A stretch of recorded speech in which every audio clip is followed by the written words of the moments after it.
कहानी की शुरुआत अंगोला से होती है, जहां पर हमें कुछ सोल्जर्स को दिखाया जाता है जो कि एक मिशन को पूरा करने के लिए जा रहे थे। यहाँ पर हमें जेसिका और डेनियल नाम के दो सोल्जर को दिखाया जाता है। इन पर ध्यान देना ये कहानी में काफी इम्पोर्टेंट है और यही दोनों अपनी पूरी टीम को लीड कर रहे थे। लोकेशन पर पहुंच जाने के बाद सोल्जर की पूरी टीम घर को चारों तरफ से घेर लेती है। ये लोग दो टीम में डिवाइड हो जाते हैं। पहली वाली टीम में जेसिका अपने साथ कुछ लोगों को लेकर के घर के अंदर जाती है। जेसिका को पता नहीं था, लेकिन कोई तो था जो गन करके साइड में खड़ा था। वो जैसे ही जेसिका को शूट करता है तो चूक जाता है। इसके तुरंत बाद जेसिका को मौका मिल जाता है, वो उस आदमी पर हमला कर देती है। दरअसल इस आदमी का नाम सरगई था, जो अपने भाइयों के साथ मिलकर के बच्चों की तस्करी करता है। ये लोग ब्लैक मार्केट में हाथी के दांत और गेंडे का सींग भी बेचते हैं और ये लोग अंगोलियों के आतंकवादियों को पैसा पहुंचा रहे थे। जेसिका उससे पूछती है कि तुमने बच्चों को किडनैप करके कहाँ रखा है और तुम्हारे वो दोनों भाई कहाँ पर हैं। हालांकि सरगई झूठ बोलते हुए कहता है कि मुझे कुछ नहीं पता, अगर मैं कुछ बताऊंगा भी तो वो मुझे मार देगा। यह सुन करके जेसिका उसे और टॉर्चर करना शुरू कर देती है, फिर भी वो अपना मुंह नहीं खोलता है। इसके बाद हमें दूसरी टीम को दिखाया जाता है, जिसके साथ में डेनियल था। इन्हें घर के अंदर कुछ बच्चों की तस्वीर मिलती है। जब ये लोग सामने वाले कमरे को चेक करते हैं तब इन्हें सीसीटीवी कैमरे पर ढेर सारे बच्चे दिखाई देते हैं। बच्चों के बारे में पता लगाने के लिए ये लोग सीसीटीवी कैमरे से जुड़े हुए वायर्स का पीछा करते हैं। जिसके बाद ये लोग एक छोटे से कमरे में पहुंच जाते हैं, जहाँ पर इन्हें एक दरवाजा दिखाई देता है। दरवाजे को उठाने के बाद इन्हें मालूम चलता है कि इन्हें तो बेवकूफ बनाया गया। असल में यहाँ पर कोई बच्चे नहीं थे, बल्कि लैपटॉप में वीडियोस को प्ले करके उन्हें सीसीटीवी कैमरे के जरिए मॉनिटर पर दिखाया जा रहा था। डेनियल कुछ कर पाता उससे पहले ही बाहर से कुछ लोग आ जाते हैं जो दरवाजे को बंद कर देते हैं। इसके बाद ये लोग बाहर से उस कमरे के अंदर ग्रेनेड फेंक देते हैं, जिसकी वजह से एक जोरदार धमाका होता है और इनके कुछ सोल्जर जख्मी हो जाते हैं। हालांकि डेनियल को कम चोट आती है क्योंकि वो दरवाजे के साइड में था,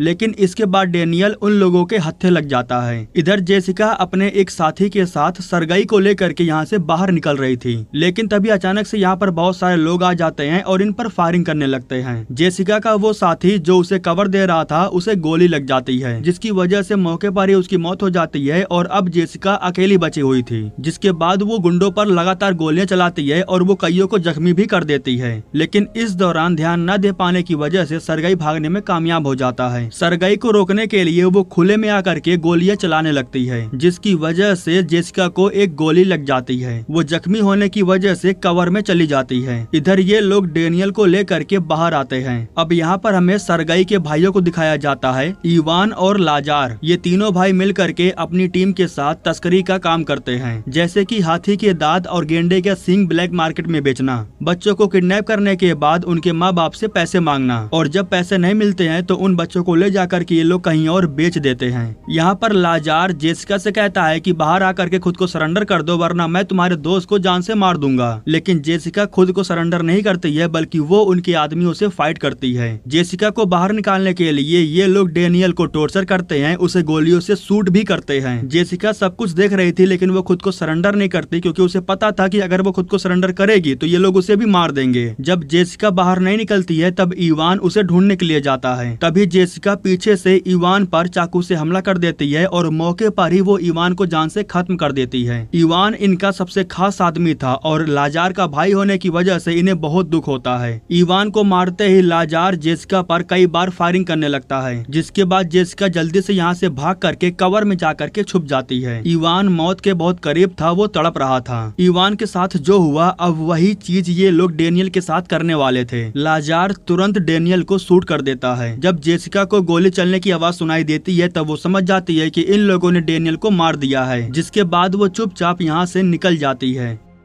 अब यहाँ पर सीन शिफ्ट होता है और हमें पूरे 12 साल बाद का सीन दिखाया जाता है, जहाँ पर हमें मालूम चलता है कि जेसिका की एक बेटी है जिसका नाम निक्की है, और अब जेसिका अपनी बेटी को ही पूरी दुनिया मानती है। अपनी बेटी के हिफाजत के लिए उसने सब कुछ छोड़ दिया है। अब वो एक छोटे से फार्म में जानवरों को रेस्क्यू करने का काम करती है। एक दिन जब वो जानवरों को रेस्क्यू करने के लिए गई थी, तभी उसे मालूम चलता है कि किसी ने उसके टायर को पंचर कर दिया है। उसी वक्त अचानक से एक आदमी जेसिका के दोस्त को पकड़ लेता है और पीछे से दूसरा आदमी आकर के जेसिका पर हमला कर देता है। दरअसल ये लोग जानवरों को ब्लैक मार्केट में ले जाकर के बेच रहे थे, तो जेसिका ने इनका विरोध किया था, इन्हें एक्सपोज कर दिया था। इसी वजह से ये लोग जेसिका से नाराज थे, उससे बदला लेने आए थे। लेकिन तभी अचानक से यहाँ पर एक मसीहा आ जाता है जो इन गुंडों पर हमला कर देता है। वो इन गुंडों को मार करके यहाँ से भगा देता है। इसके बाद हमें मालूम चलता है कि वो मसीहा डेनियल है। जेसिका अपने दोस्त को घर पर भेज देती है अपनी बेटी का ख्याल रखने के लिए, और वो खुद डेनियल से बातचीत करने के लिए उसके साथ चली जाती है। वो डेनियल से पूछती है कि आखिर वो इतने दिनों से कहाँ पर था और वो बच कैसे गया। तब वो जेसिका को बताता है कि जब मेरी आँख खुली तब मैं अस्पताल में था। उन्होंने मेरा वो हाल किया था कि मैं अपना हाल किसी को बता नहीं सकता था। शायद उन्होंने मुझे मार तो दिया था, लेकिन फिर भी मेरे अंदर जान बची हुई थी। पता नहीं कैसे मैं अस्पताल में पहुंचा, लेकिन जब मेरी आँख खुली तब मैं वहीं पर था। जिसके बाद जेसिका उससे पूछती भी है कि आखिर तुमने मुझे क्यों ढूंढा है, अब तुम मुझसे क्या चाहते हो। तब डेनियल उसे बताता है कि अंगोला से बाहर निकलने के लिए मैंने कुछ खतरनाक लोगों से हाथ मिलाया था,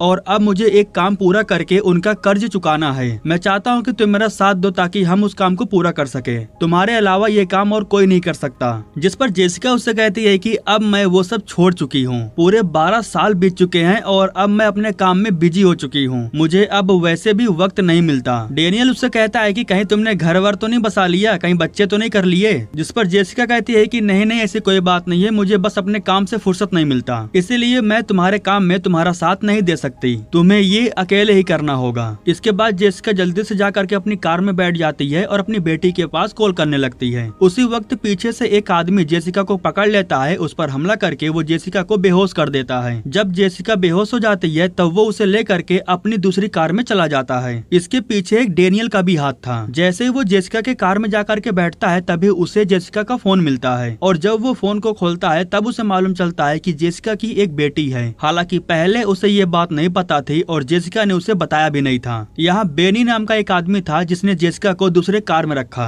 इसके बाद ये लोग जेसिका को लेकर के जंगल के बीचों बीच अपने अड्डे पर जाते हैं। असल में ये लोग जेसिका को पकड़ने के बाद उसे टॉर्चर करके अपना बदला लेना चाहते थे, क्योंकि उसने लाजार के भाई को मारा था। पहले ही मैंने आपको बताया था कि इवान कोई आम आदमी नहीं था, वो एक प्रोफेशनल शिकारी था जो इनके लिए बड़े बड़े शिकार करता था। लेकिन अब उसे खोने के बाद बहुत सारे लोग जेसिका से नाराज थे, और लाजार तो वैसे भी अपने बड़े भाई का बदला लेना चाहता था। यहाँ हमारी मुलाकात सेरी नाम की एक लड़की से होती है जो लाजार की गर्लफ्रेंड है। जब सरगई जेसिका को देखता है तो वो उस पर बहुत गुस्सा हो जाता है। वो जेसिका को एक ही बार में खत्म करना चाहता था, लेकिन लाजार उसे रोक देता है, क्योंकि वो जेसिका को तड़पा तड़पा कर मारना चाहता था। जितना हो सके उतना ये लोग जेसिका को टॉर्चर करना चाहते थे। जेसिका को इस हाल में देख करके डेनियल का इरादा बदल रहा था। तभी लाजार उससे कहता है कि ये बात भूलना मत कि वो तुम्हें छोड़ आई थी। असल में उस दिन लाजार ने डेनियल को गन से शूट नहीं किया था, बल्कि वो जो लास्ट में गोली चली थी वो गोली इवान पर चलाई गई थी। इवान तड़प रहा था, इसलिए लाजार ने उसे गन से शूट करके खत्म कर दिया। उस लास्ट गोली से इवान को मारा गया था। डेनियल उस समय जिंदा था, लेकिन ये बात जेसिका को पता नहीं थी। जेसिका को लगा कि उन लोगों ने डेनियल को मार दिया है, इसलिए वो उसे छोड़ करके चली गई थी। जिसके बाद से डेनियल इनके टीम में शामिल हो गया और तब से वो इनके लिए काम करने लगा। लेकिन असल बात ये थी कि अगर जेसिका को पता होता तो वो डेनियल को वहाँ पर छोड़कर नहीं आती।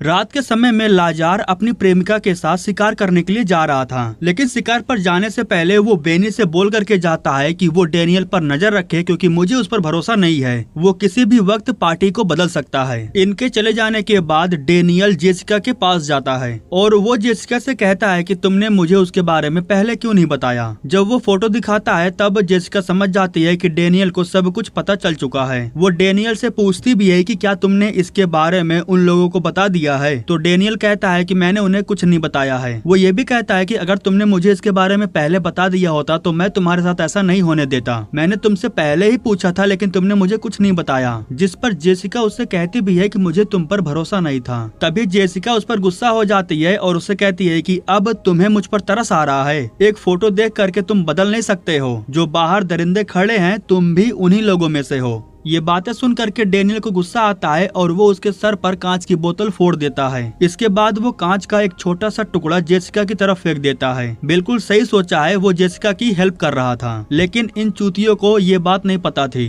इधर लाजार अपनी प्रेमिका के साथ मिल करके एक गेंडे का शिकार किया था और फिर सेरी मशीन के जरिए उस गेंडे का सींग काटती है, जिसको ले जाकर के ये लोग ब्लैक मार्केट में बेचेंगे। यही तो इनका बिजनेस है। इधर हमें जेसिका को दिखाया जाता है जो उस कांच के छोटे से टुकड़े के जरिए रस्सी को काटने की कोशिश कर रही थी, लेकिन उसी समय उसके पास बेनी आ जाता है। दरअसल वो जेसिका के साथ जबरदस्ती करने के लिए आया था, लेकिन उसी समय जेसिका अपने हाथ की रस्सी को काट लेती है और जो उसके हाथ में कांच का टुकड़ा था उसी से वो बेनी पर हमला कर देती है, जिसकी वजह से वो जख्मी हो जाता है और अब जेसिका को यहाँ से भागने का एक मौका मिल जाता है। जेसिका जल्दी से जंगल की तरफ भाग जाती है। जब बेनी अपने बॉडी में से उस कांच के टुकड़े को निकालता है तब उसे मालूम चल जाता है कि इन सब के पीछे डेनियल का हाथ है, जिसके बाद ये लोग डेनियल को पकड़ लेते हैं। लेकिन इस बार भी लाजार उसे नहीं मारता, बल्कि उसे तड़पा करके वो मारना चाहता था, इसलिए फिलहाल वो अभी के लिए उसे छोड़ देता है और फिर वो अपने सारे दोस्तों को इकट्ठा करता है, उन्हें बताता है कि शिकार करने का वक्त आ चुका है, जो उसका शिकार करके लाएगा उसे अच्छा इनाम दिया जाएगा। इसके बाद ढेर सारे लोग जेसिका के पीछे पड़ जाते हैं। जेसिका भागते हुए जंगल के बाहर आ गई थी, लेकिन बाद में उसे मालूम चलता है कि इस पूरे जगह को वायर से कवर किया गया है, वो आसानी से यहाँ से बाहर नहीं निकल सकती। तभी यहाँ पर एक आदमी आ जाता है जो जेसिका पर फायरिंग करने लगता है, जिसके बाद जेसिका अपनी जान बचा करके वापस से जंगल की तरफ भागती है। वो जल्दी से एक वायर को पेड़ से बांध देती है। जब एक बाइक वाला उसका पीछा करता है तो वो उस वायर से फंस करके मारा जाता है, जिसके बाद जेसिका उसके जूते और बाइक को ले लेती है। लेकिन जब वो बाइक को स्टार्ट कर रही थी तो वो स्टार्ट नहीं होता, इसीलिए वो पैदल ही जंगल की तरफ भागने लगती है। लेकिन तभी एक आदमी उसे जंगल की तरफ जाते हुए देख लेता है और फिर वो जेसिका का पीछा करता है। हालांकि जेसिका पत्थरों के पीछे छुप करके खुद को उससे बचा लेती है, लेकिन इसके बाद जब वो यहाँ से निकलने लगती है तभी वो आदमी पीछे से आकर के जेसिका को पकड़ लेता है, जिसके बाद जेसिका और उस आदमी के बीच में फाइट होने लगती है। फाइट के दौरान वो आदमी चाकू निकाल करके जेसिका पर हमला करने लगता है। तभी जेसिका मौका मिलते ही उसके हाथों को तोड़ देती है और फिर चाकू को उसके सर में ही घुसा देती है, जिसकी वजह से उसकी भी मौत हो जाती है। जेसिका ने इनके दो आदमियों को मार दिया था और दोनों ही खास आदमी थे, इसीलिए लाजार को और गुस्सा आता है। इसके बाद वो जल्दी से सेरी के पास कॉल करता है और उसे बताता है कि जेसिका को पकड़ना मुश्किल हो रहा है, हमारे दो आदमियों को उसने मार दिया है। और अब वो सेरी को भी और आदमियों के साथ आने के लिए बोलता है, लेकिन सेरी के दिमाग में कुछ और चल रहा था। वो पूछताछ करने के लिए डेनियल के पास जाती है। वो डेनियल से पूछती है कि जेसिका को कैसे रोका जा सकता है, उसकी कोई ना कोई तो कमजोरी जरूर होगी। हालांकि डेनियल कहता है कि मैं 12 साल से उससे दूर था, मुझे उसके बारे में कुछ नहीं पता, लेकिन सेरी को पता था कि वो झूठ बोल रहा है, इसलिए वो एक टूल की मदद से उसके पैरों की उंगली काटने लगती है। पहले तो वो धमकी देती है, लेकिन जब वो मुंह नहीं खोलता तो वो उंगली को काट देती है।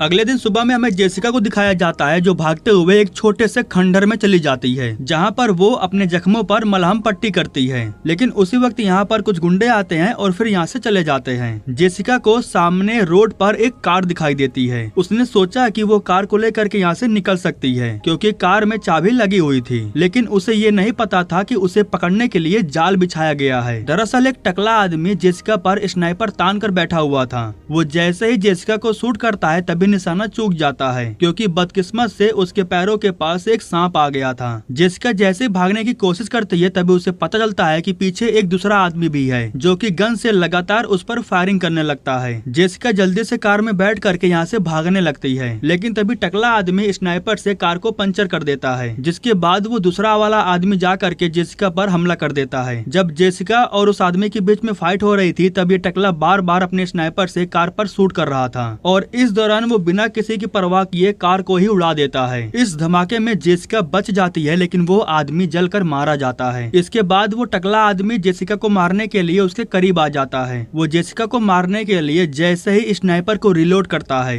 तभी जेसिका को मौका मिल जाता है। वो कार के नीचे से क्रॉसबो वीपन निकाल लेती है, जिससे वो उस टकले को शूट करके खत्म कर देती है। उसे खत्म करने के बाद जेसिका गाड़ी को लेकर के यहाँ से निकलने लगती है, लेकिन जब कुछ समय के बाद लाजार को मालूम चलता है कि उसके दो और खास आदमी मारे जा चुके हैं तो वो बौखला जाता है। अब इसके बाद जेसिका को खत्म करने के लिए सरगई जाना चाहता था, लेकिन तभी लाजार उसे रोक देता है क्योंकि उसके हाथ कुछ बड़ा लग चुका था। इसके बाद वो जेसिका से कांटेक्ट करता है और उससे कहता है कि आज रात तक तुम्हारे पास टाइम है, अगर तुम अपनी बेटी को बचाना चाहती हो तो सीधा अड्डे पर आ जाना। दरअसल शेरी ने उसकी बेटी को किडनैप कर लिया था, इसके लिए उसने डेनियल को काफी टॉर्चर किया था, इसीलिए डेनियल ने मजबूरी में उसकी बेटी के बारे में बता दिया। अब अपनी बेटी को बचाने के लिए जेसिका को लौट करके वापस जाना ही होगा। उसके पास आज रात के लिए समय था, अगर वो नहीं आती है तो वो उसकी बेटी को मार देगा, ऐसा लाजार कहता है। ये लोग उसकी बेटी को ले जा करके उसी कमरे में बंद कर देते हैं जहाँ पर इन्होंने डेनियल को बंद करके रखा था। निक्की काफी डर करके घबराई हुई थी। उसके गले में एक लॉकेट था जिसे डेनियल पहचान लेता है, और जब डेनियल उसे देखता है तब उसे मालूम चलता है कि ये तो उसी का है। मिशन के दौरान ये लॉकेट उसने जेसिका को दिया था। यहाँ निक्की उसे बताती है कि ये लॉकेट मेरी माँ ने मुझे दिया है और मेरी माँ ने मुझे बताया है कि ये लॉकेट मेरे डैड ने उन्हें दिया था। दरअसल जब डेनियल और जेसिका ये दोनों टीम में थे तो इन दोनों के बीच में रिलेशनशिप था और साथ में कई बार इंटीमेट भी हुए थे। अंगोला मिशन पर जाने से पहले भी ये लोग इंटीमेट हुए थे। मिशन की वजह से जेसिका को बताने का मौका नहीं मिला होगा, लेकिन वो उस समय प्रेग्नेंट थी, मतलब कि निक्की डेनियल की बेटी है। एक प्रकार से आप ऐसा मान सकते हो कि जेसिका ने डेनियल की आखिरी निशानी समझ करके निक्की को पाल पोस कर बड़ा किया है, और अब जब डेनियल को पता चलता है कि ये उसकी बेटी है तो वो भी बहुत खुश होता है। इधर हमें मालूम चलता है कि सरगई बिना अपने भाई को बताए एक आदमी के साथ जेसिका को मारने के लिए चला जाता है। इस बार जेसिका भी एक कदम आगे थी। वो जानबूझ करके अपनी गाड़ी को रोड के बीच में खड़ा कर देती है, जिससे इन्हें पता चलता है कि जेसिका यहाँ पर आई थी। सरगई के साथ में जो आदमी था वो रेडियो पर सभी लोगों को जेसिका की लोकेशन देता है, लेकिन उसी समय जेसिका उसके भेजे को गन से उड़ा देती है।